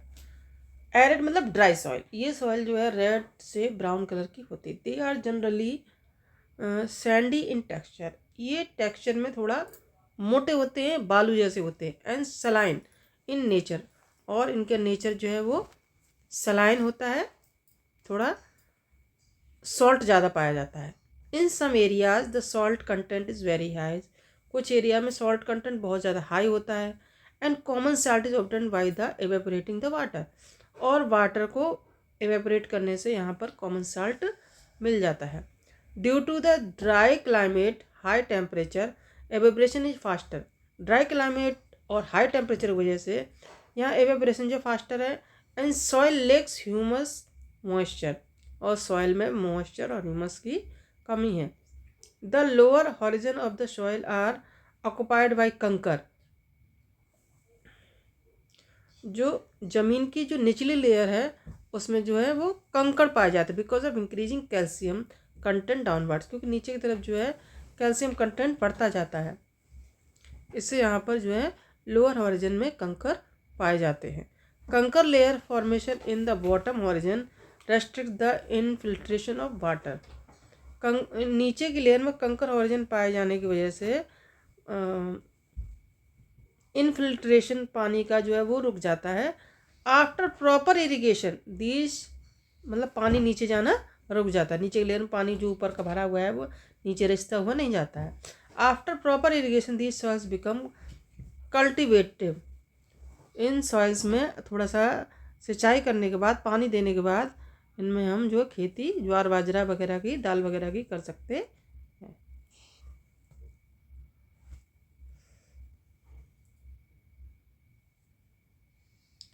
Forest soil,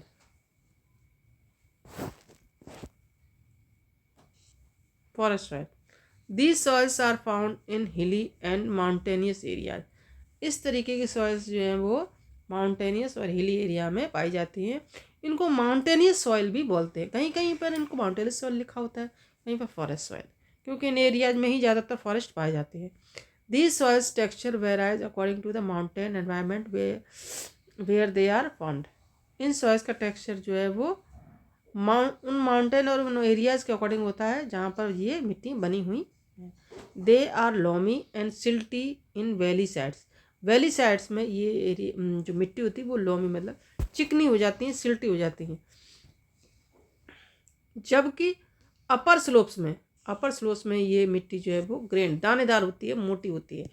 in snow covered areas of Himalayas these soils experience denudation, और इन मिट्टियों का सबसे ज़्यादा डेनुडेशन या इरोजन जो है वो हिमालयाज के स्लोप साइड में होता है या पाया जाता है। And are acidic with lower humus content, और ये हिमालयन मिट्टियाँ जो हैं वो एसिडिक होती हैं with humus, low humus content, और में ह्यूमस कंटेंट भी कम पाया जाता है।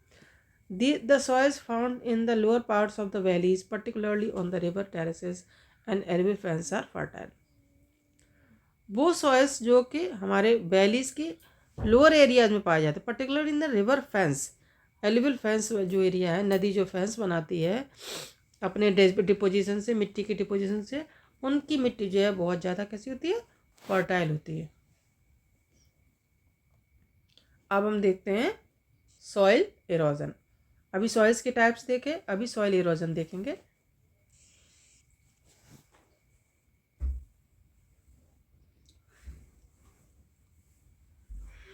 Soil erosion, the denudation of soil cover and subsequent washing down is described as soil erosion. जो ऊपर की सॉइल होती है उसका डेनुडेशन मतलब उसका कटिंग, ऊपर की सॉइल पतली जो लेयर होती है उसका कट कर बह जाना, और वॉशिंग डाउन, उस मिट्टी का बह जाना, वॉश हो जाना, इसको हम जो है सॉइल इरोजन के नाम से जानते हैं। मिट्टी अपरदन, इसको क्या कहते हैं हिंदी में, मिट्टी अपरदन। The process of soil formation and erosion go simultaneous, ये दोनों प्रोसेस इन सॉइल फॉर्मेशन और सॉइल इरोजन दोनों जो है सिमल्टेनियस मतलब साथ साथ चलते हैं। And generally there is balance between two, और दोनों में क्या होता है, नेचुरली बैलेंस होता है। Sometimes this balance is disturbed due to the human activities like deforestation, कभी कभी ये डिस्टर्ब हो जाती है ह्यूमन एक्टिविटीज़ की वजह से, like deforestation, over grazing, construction and mining, वन काट दिए जाते हैं, ओवर गेजिंग होती है, कंस्ट्रक्शन होता है, बहुत ज़्यादा माइनिंग होती है, इस वजह से ये प्रोसेस जो है वो डिस्टर्ब हो जाती है। While natural forces like wind, glacier, water lead to soil erosion, natural forces जैसे विंड है, ग्लेशियर है, वाटर है, इन सब की वजह से जो है सॉइल इरोजन होता है। ये सब अपना फोर्स लगाते तो मिट्टी कटने लगती है। The running water cuts through the clayey soils. Running water जो है जैसे आपके रिवर्स हैं, ये जो है वो सॉइल्स को क्या कर देता है, कट कर देता है, छील देता है। एंड मेक्स डीप चैनल्स, और बड़ी बड़ी डीप चैनल्स, बड़ी बड़ी डीप नालियाँ बन जाती हैं, गली जैसी बन जाती हैं। इसको हम गली इरोजन बोलते हैं। देखिए ये गली जैसी बनी हुई है, इनको हम क्या कहते हैं, गली इरोजन, मतलब नाली जैसी बन जाती हैं। The land becomes unfit for cultivation, और लैंड जो है देखिए कल्टीवेशन के लिए कैसे अनफिट हो जाता है। जब यहाँ दरारें हैं और ज़्यादा खड्डे हैं तो किस तरीके से लैंड होगा, यहाँ के ऊपर न्यूट्रिएंट्स जो हैं वो सब बह जाएंगे। The Chambal basin such lands are called रिवाइंस।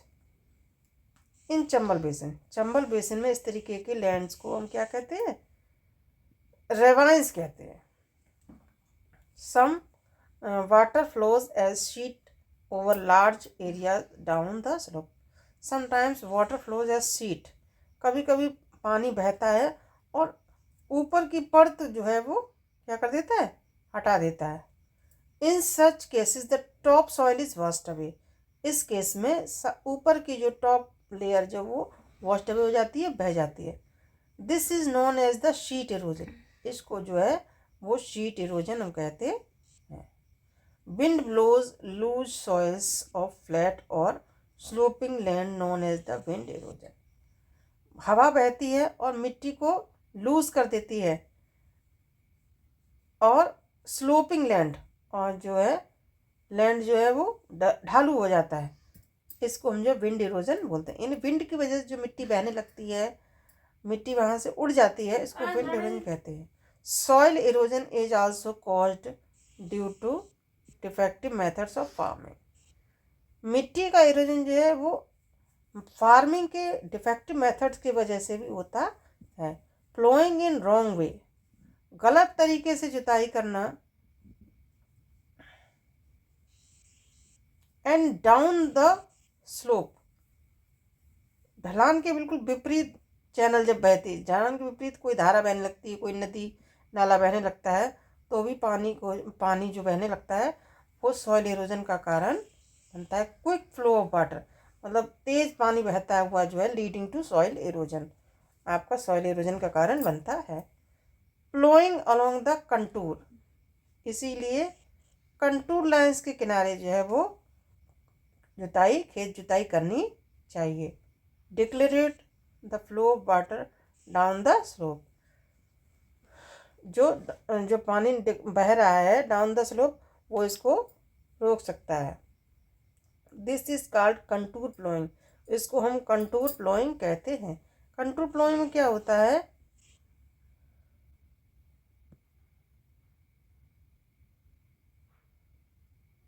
कि कंटूर प्लोइंग में देखिए क्या होता है कि पहाड़ी ढलानों पर जगह जगह पर ढलान के अकॉर्डिंग जो है खाइयाँ बना दी जाती, जैसे न्यूट्रिएंट्स वाटर जो है, न्यूट्रिएंट्स है और वाटर है, मिट्टी जो बह कर आती है वो उनमें भर जाती है, और तुरंत जल्दी से स्पीड से पानी बह नहीं पाता है, इससे जो है हम वहाँ पर खेती कर सकते हैं, और मिट्टी बहती नहीं, मिट्टी अपर्दन या सॉइल इरोजन नहीं हो पाता। Steps can be cut on the slopes, in slopes पर स्टेप्स भी कट हो सकते हैं। टेरेस कल्टीवेशन रेस्ट्रिक्ट इरोजन, और इस तरीके से टेरेस कल्टीवेशन होता है, और इस टेरेस कल्टीवेशन से जो है इरोजन भी रुक जाता है। वेस्टर्न एंड सेंट्रल हिमालयाज है वेल डेवलप्ड टेरेस फार्मिंग। जो सेंट्रल हिमालय जो है यहाँ पर टेरेस फार्मिंग बहुत ज़्यादा होती है। Large field can be divided into strips, बड़े बड़े फील्ड्स को, खेतों को जो है वो सीढ़ियों में डिवाइड कर दिया जाता है, सीढ़ियाँ बना दी जाती हैं उस पर। Strips of grass are left to grow between the crops, और ग्रास की स्ट्रिप्स, ग्रास की पट्टियाँ बीच बीच में, क्रॉप्स के बीच बीच में ग्रास की पट्टियाँ बना दी जाती हैं। This break up the force of the wind, ये जो है वो विंड के फोर्स को रोकता है। This method is known as strip cropping, इस मेथड को जो है स्ट्रिप क्रॉपिंग कहते हैं।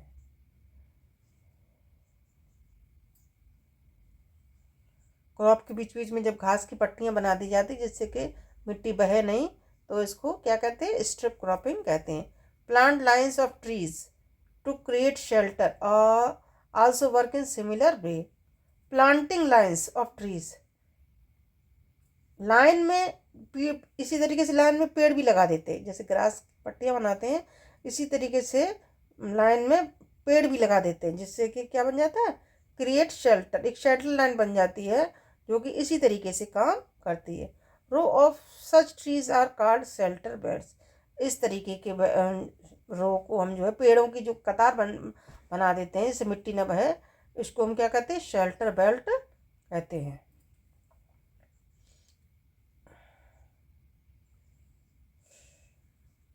These shelters belt have contributed significantly to establishment of sand dunes and establishing the desert in western area. ये shelter belts जो है वो contribute significantly in establishing of sand dunes. sand dunes के stabilization में जो है वो significantly work करती हैं and in establishing the desert in western India. और जहाँ पर वेस्टर्न इंडिया में जहाँ पर डेजर्ट है उनमें ये जो है वो इस्टेब्लिश किए जाते हैं शेल्टर बेल्ट, जिससे कि जो रेत है वहाँ का वो दूर तक और स्पीड से रेत ना उड़े और सैंड ड्यून्स ना बनाए। जो अच्छी मिट्टी वाला एरिया है वो उस मिट्टी से कवर, धूल की मिट्टी से कवर ना हो, मिट्टी अपरदन ना हो, सॉइल एरोजन ना हो। Thank you for watching this video. अगर आपको हमारी वीडियो अच्छी लगी हो तो लाइक, सब्सक्राइब एंड शेयर कीजिएगा। Don't forget to press the bell icon ताकि हमारी वीडियो आपके पास सबसे पहले पहुंच सके।